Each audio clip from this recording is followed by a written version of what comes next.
Charlotte McLeod with the Investing News Network, and here today with me is Curtis Moore, Senior Vice President of Marketing and Corporate Development at Energy Fuels. Thank you so much for being here. Great to see you. Thanks for having me, Charlotte.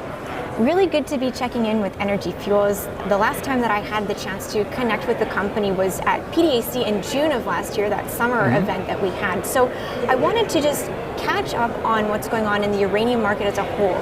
We've had so many positive developments over just that time period.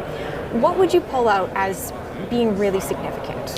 Yeah, no, it's a amazing time in the uranium market right now, and I've been in this industry for about 15 years, and this is the best market that I've seen during that in that time.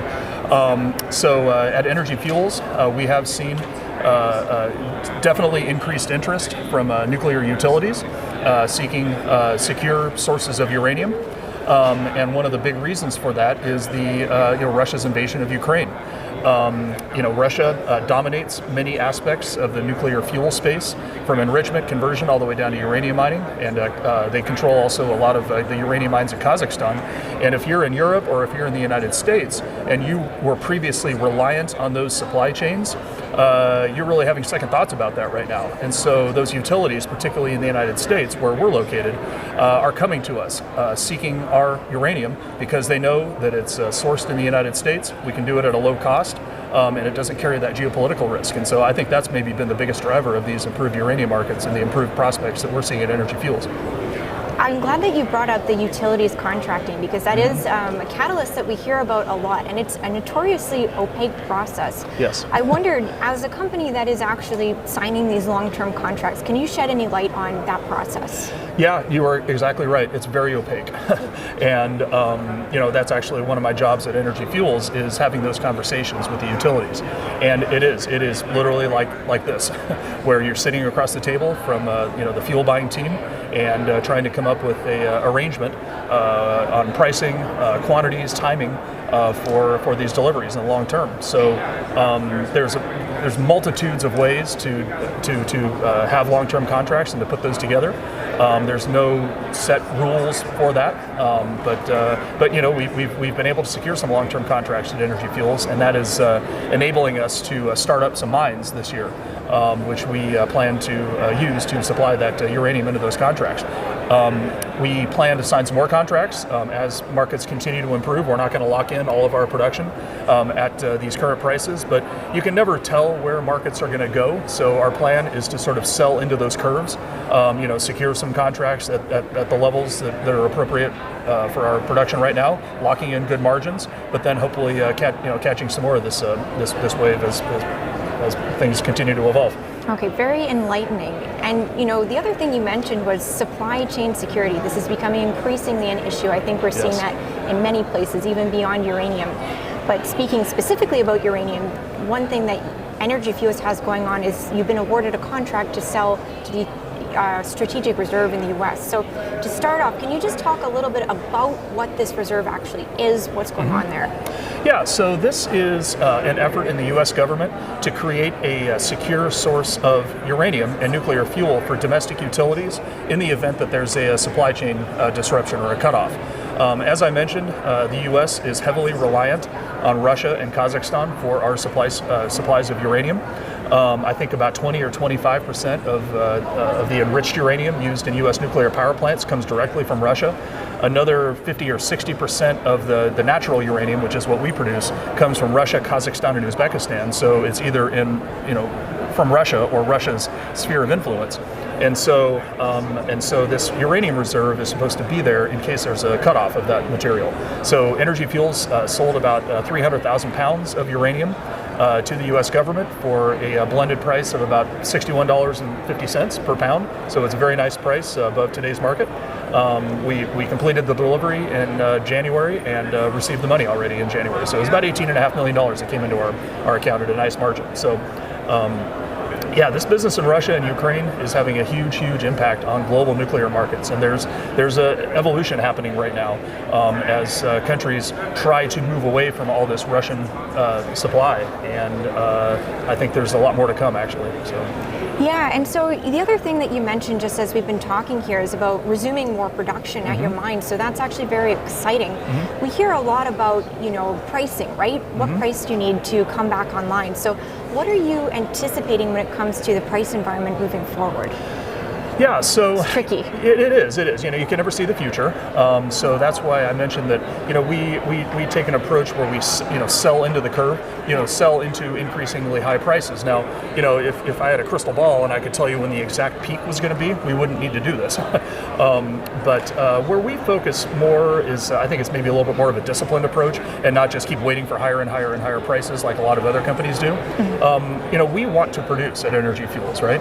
We want to mine, and there are some other companies out there that I think maybe you're, maybe a little worried about mining, because mining uranium is hard. So we focus more on margins at the mine site. In terms of, so if we believe that we can achieve an appropriate margin at the mine site, we're willing to sign contracts for that particular project, while also leaving a lot of room within the contract pricing to capture further upside. So there's like a fixed price component in the contracts, and a price that is that fluctuates with the spot price of uranium in the future. So even though we might be locking in contracts today, it doesn't mean that material is locked in at a price today. If the prices continue to go up, we're gonna enjoy some of that upswing ourselves. So. Which that's important to understand, because I think maybe a lot of people, given these opaque contracts, they might not understand exactly how that breaks down. Exactly. So. All right, so we're going to look at some of the company's other recent news. So you have the sale of a uranium property, acquisition of a Brazilian rare earth property. Yes. So this is really interesting. To me, it looks like, of course, the emphasis on uranium remains strong, but you want to shift more into that rare earths angle. So tell me about what's going on there. Yeah, and I wouldn't say that it's a focus away from uranium. It's a diversification into another high growth industry that we, as it turns out, are uniquely suited for. So you mentioned our sale of a uranium asset, and this was kind of a non-core asset to us. It wasn't really in our particular area of interest. We purchased this project for about $12-13 million about 5 or 6 years ago, and we were just able to sell it for $120 million. So that was an offer we couldn't turn down, and it also put quite a bit of money in our treasury to be able to achieve both our uranium and our rare earth plans. So you also mentioned this project that we just acquired in Brazil. Now it's kind of shifting again over to this rare earth business that we're diversifying into. This is an extraordinary opportunity for Energy Fuels, where most major rare earth bearing minerals, when they come out of the ground, when they're mined, they're radioactive naturally. They have naturally occurring uranium, they have naturally occurring thorium that has to be dealt with, and you need special licenses and capabilities to deal with that. And so we just so happen to have those licenses and capabilities at our White Mesa mill down in southeast Utah to perform those activities. And so what we're doing is that we are taking a mineral called monazite. Okay, monazite is a naturally occurring mineral that has very good distributions of the particular rare earths you need for electric vehicles, the neodymium, the praseodymium, the terbium, the dysprosium.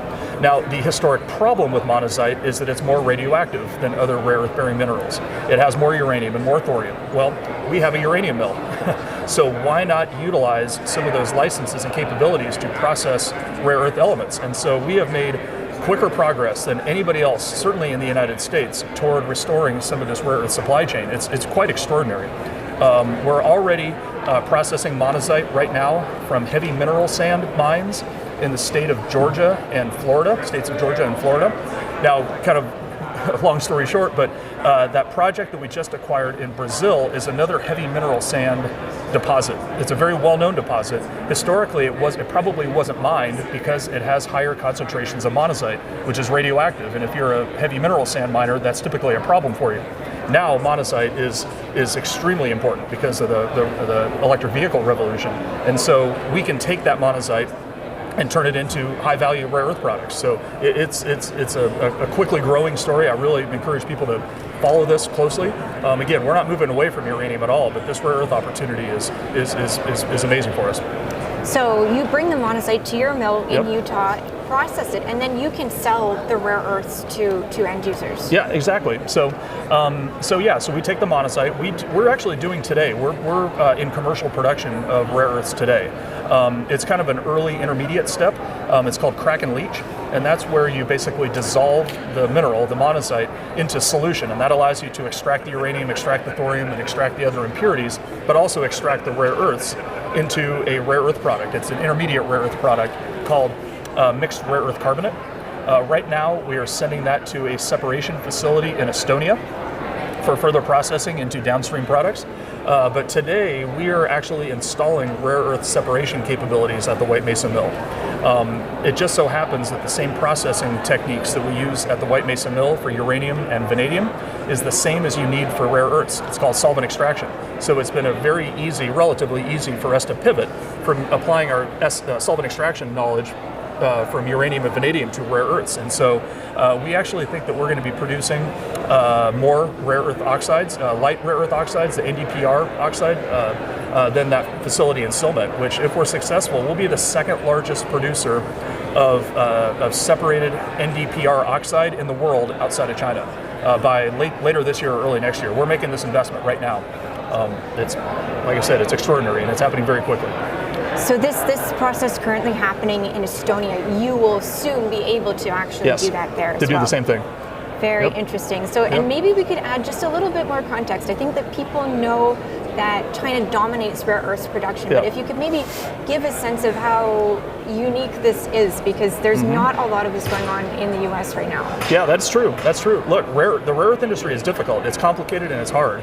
And China, honestly, to their credit, I think they recognized the value of these rare earths about 15, 20 years ago, and they made made it a priority to go build up these capabilities in their country. And so, while China doesn't necessarily dominate the mining space of rare earths, they dominate the downstream processing and high value material space. And honestly, the mining is the easy part. And so, doing the crack and leach, now you're getting into a chemical process, right? You have to deal with the radionuclides, the uranium and thorium. Then you have to do separation, which is a difficult and complicated process. Then you have to turn that into metals and magnets and alloys and certain things, that you need for end users. But we are, I think, very, very close to being in a position to start off-taking our NdPr oxide. And starting to cash flow this. So nobody else in the United States is anywhere near as far down the road as we are, we don't think, at least on a commercial scale. So I imagine you would most likely want to be seeking more sources of the monazite. Yes. Yes. Okay. Yeah, no, that is one of our huge focuses right now, is more monazite. So we're already getting the material from Florida and Georgia. We're seeking to increase that source of monazite. We have our Bahia project in Brazil that we're going to be moving forward. We are talking to pretty much every other major monazite supplier, monazite sand supplier. Maybe it's getting too far in the weeds, but these are actually titanium and zirconium mines. They're sand operations, but also the monazite comes along with that. And so the monazite is a byproduct of titanium and zirconium mining. And so we're talking to every major heavy mineral sand operator around the world about bringing that material. Right now it's going to China, bringing some or all of that material to the state of Utah. And I'll tell you, we're probably going to acquire some more properties to control more of our own supply chain rather than having to purchase this material on the open market. So it'll be a blend of monazite supplies. It's probably, today we could crack and leach probably 15,000 to 20,000 tons of monazite. The separation stage will be sort of a smaller, probably about 10,000 tons of monazite we'll be able to crack and leach and separate. But longer term, we'd love to have our hands on 30, 40, 50,000 tons of monazite per year, which is a lot. That's probably about as much as being produced in the world today. So we have big plans, and we plan to be among one of the largest producers of advanced rare earth products in the world in the next few years. Okay, and no, I appreciate the detail. I think it's really helpful in understanding these markets. It is complicated. That are a little tricky. Yep. So as we're wrapping up here, I have to mention this point that Tesla recently came out about. So they're talking about rare earths. They don't want to use them in their next generation of electric vehicle motors. So let's talk about that. Do we need to be worried about that? I don't think so. I'm not 100% sure what it is that they're planning to do. There are other magnets and other rare earth motors that don't need rare earths today. They're just not as efficient. they're heavier, they require larger batteries to be able to get the range and the power that people want. And so we'll see where that all goes. We don't know. Other auto manufacturers are probably going to continue to use the rare earths in their motors. It's just they're more efficient, which means that if you have a more efficient motor, that means you don't need as large of a battery to achieve longer range, more range and all that people desire in their vehicles. So I've read a little bit of analysis of that, and this is probably not going to put much of a dampening effect on rare earth markets. They're still going to grow very, very quickly. That was my sense too as I was reading about it, but it's good to have you explain it. Yeah. So I think we've learned a whole lot about energy fuels, plans for the future. We've talked about uranium and rare earths, what's going on in the markets. As we're wrapping up, are there any points that you would want to leave investors with about any of those things? Yeah, I mean, it's just in energy fuels, we've been a uranium miner for a long time, but we're diversifying into a lot of other areas. We didn't even talk about vanadium and medical isotopes, and it's just that we're turning into sort of this critical mineral and critical material hub for the United States. We just have these capabilities to at our White Mesa mill to produce a lot of these raw materials that we need for the clean energy revolution, and we're moving forward into a few of those right now, and it's the opportunities are extraordinary. Yeah, you seem like you're in a really good place between all of these different markets, so Yep. It sounds great. So thank you so much for coming on to talk about what's going on. It was great to get updates on the company. Well, thank you very much for having me. Thank you, and once again, I'm Charlotte McLeod with the Investing News Network, and this is Curtis Moore with Energy Fuels.